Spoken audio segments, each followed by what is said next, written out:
Today we'll be analyzing them through a business lens. You may think of gluttony, greed, pride, and even sloth as the main sins which could be attributed to the business world. While the most common, all the 7 sins seep their way into this industry, and if you want to get ahead and succeed, you have to learn how to stay clear of them. Just like in the everyday world, if you don't keep an eye out for these sins, they will find a way to derail you. 7.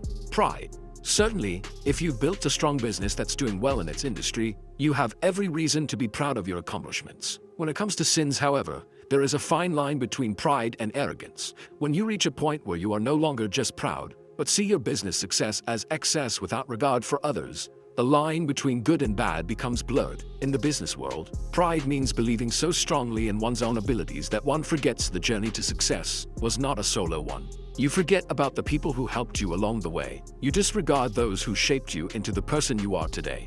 When you reach this point, you will begin to lose the support of the people, businesses, and other influences who have assisted you. Your company's foundation will be shattered as a result of your pride. How do I resolve this? When you find yourself constantly saying, "Let me finish," or "I wasn't done talking," quite sternly may I add, allow others to take up space as well. If you notice an individual desperately waiting to be heard, invite them to speak up. "Hey, I'm curious about your thoughts on." Not only does this allow new ideas to flow in, but it also keeps you grounded, reminding you that your journey to success is not solely about you.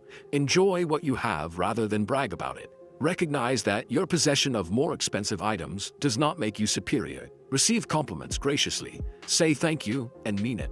Give compliments. If someone is achieving accomplishments after accomplishments, sincerely congratulate them. The secret here is to be sincere. People can smell a fake compliment from miles away. Good pride is clean, pure, and constantly seeks betterment. This is contrary to the harmful kind of pride, which is neglectful of others, self-seeking, and corrupt. Learning the difference and adopting the former will keep you rooted and help you succeed more than ever.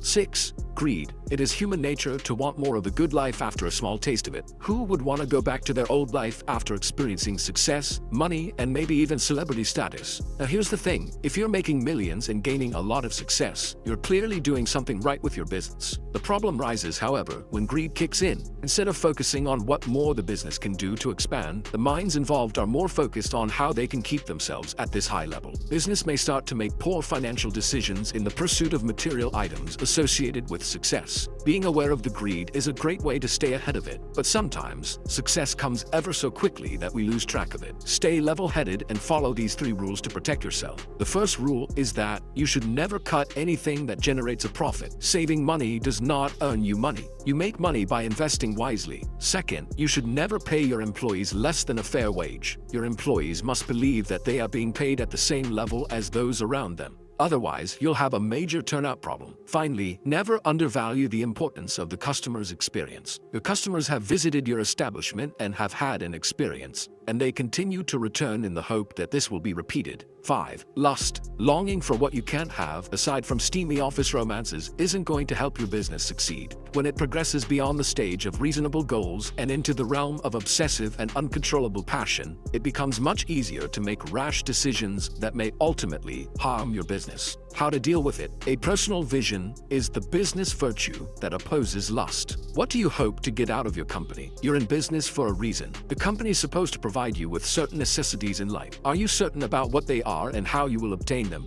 Begin with the tangible indicators of your success as an entrepreneur. It could be as simple as work an average 35 hours a week, own a house at the lake worth a fortune, travel to Europe every 2 years, put my child through medical school, help lead a community agency dedicated to providing decent food for the poor, teach a high school class in entrepreneurship. Make your point clear. Your objectives should be measurable so that you can track your progress. Once you've nailed it down, your personal vision begins to transform into a business vision. Make a list of everything. Write it down, says every coach and motivational author. Keep it nearby and refer to it frequently. Then, as a business owner, begin paying close attention to your day-to-day activities. Defeating lust is the first step toward success. As Cheshire Cat famously said, if you don't know where you're going, any road will get you there. 4. Wrath. Everyone has a Dwight to their gym. Everyone. Now, if you haven't watched The Office, a Dwight is someone at work who really, and I mean really grinds your gears. This could be a coworker who just won't stop annoying you any chance they get, or an unsatisfied client who just can't be pleased. Maybe a competitor who is always after your clients. Whatever it may be, you and I both know that even the Dalai Lama would have his patience tested with someone like this. Here's a little secret. Some of these characters know exactly what they're doing. They want you to get angry, they want you to scream and pull your hair out, they want you to react. Why?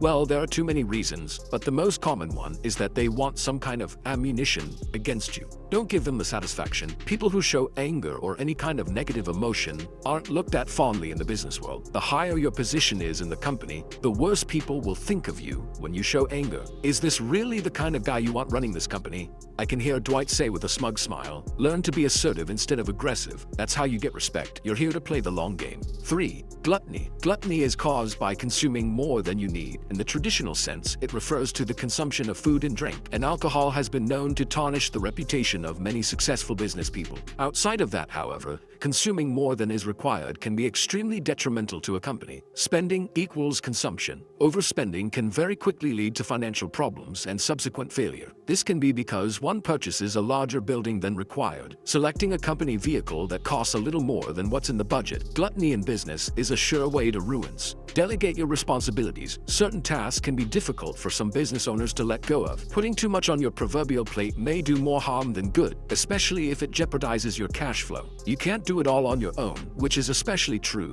when it comes to credit management. With late payment showing no signs of abating, the amount of time businesses spend chasing overdue invoices is increasing. This is often at the expense of newer invoices approaching their due date. This can then lead to a never-ending cycle of late payments. To avoid this, it's critical to learn how to delegate and prioritize credit control tasks so that you can stay on top of your sales ledger at all times. If you lack the necessary internal resources, you may wish to consider outsourcing all or a portion of this function instead. You can instead focus on other aspects of your business while your invoices are safe in the hands of the experts. 2. Envy. Envy exists in all of us. So many people are always looking for the next best thing and wanting what others have. The interesting thing is that for some people, envy is a fantastic motivator. This is not always the case, however. A vast majority of us keep forgetting to water our own grass, all the while complaining that it's greener on the other side. If you are constantly looking around and wishing for what others have, it is easy to lose sight of what you actually need to make your company a success. Not all businesses are created equal, and just because another company in your industry has the latest and greatest tools doesn't always mean it's what you need. Be wary of envy and do not allow it to consume you. How to deal with it? Reach out to your competitors. When you get that sinking feeling in your stomach, train yourself to do the polar opposite of your first instinct. Rather than withdrawing or attempting to convince yourself that you are better than them, congratulate them on a job well done. Avoid the scarcity mindset. Believing that resources are scarce can sometimes be the root cause of your jealousy. If you find yourself thinking that there's only so much to go around, you have scarcity mindset. For example, there's only a limited number of projects out there, and my competitor gets almost all of them, is scarcity mindset. This causes envy because it leads you to think you are not good enough. Eliminate this paralyzing mindset and use every prick of envy to self-evaluate yourself. Remember, you can't serve everyone. Think of it like a burden of your shoulder. How stressful would it be if clients with all different kinds of needs were demanding your attention? It's good that there are other companies out there who are good at what they do. Focus on your niche so you find a group of loyal clients. 1. Sloth. Growing a successful business requires a lot of hard work, and those who are unwilling to put in the effort are unlikely to succeed. Avoidance of work is referred to as sloth, and avoiding work is a significant disadvantage of running a business. In order to succeed, you should keep a list of everything that needs to be done to combat the power of procrastination. Having it written down serves as a visual guide to keep you on track and ensures that no tasks are overlooked. Consider hiring more resources or outsourcing some tasks if your procrastination is caused by a lack of time to complete all of the tasks that need to be completed. Well, guys, there you have it. Avoid these sins and you should be good. With that being said, have a good one and see you in the next video.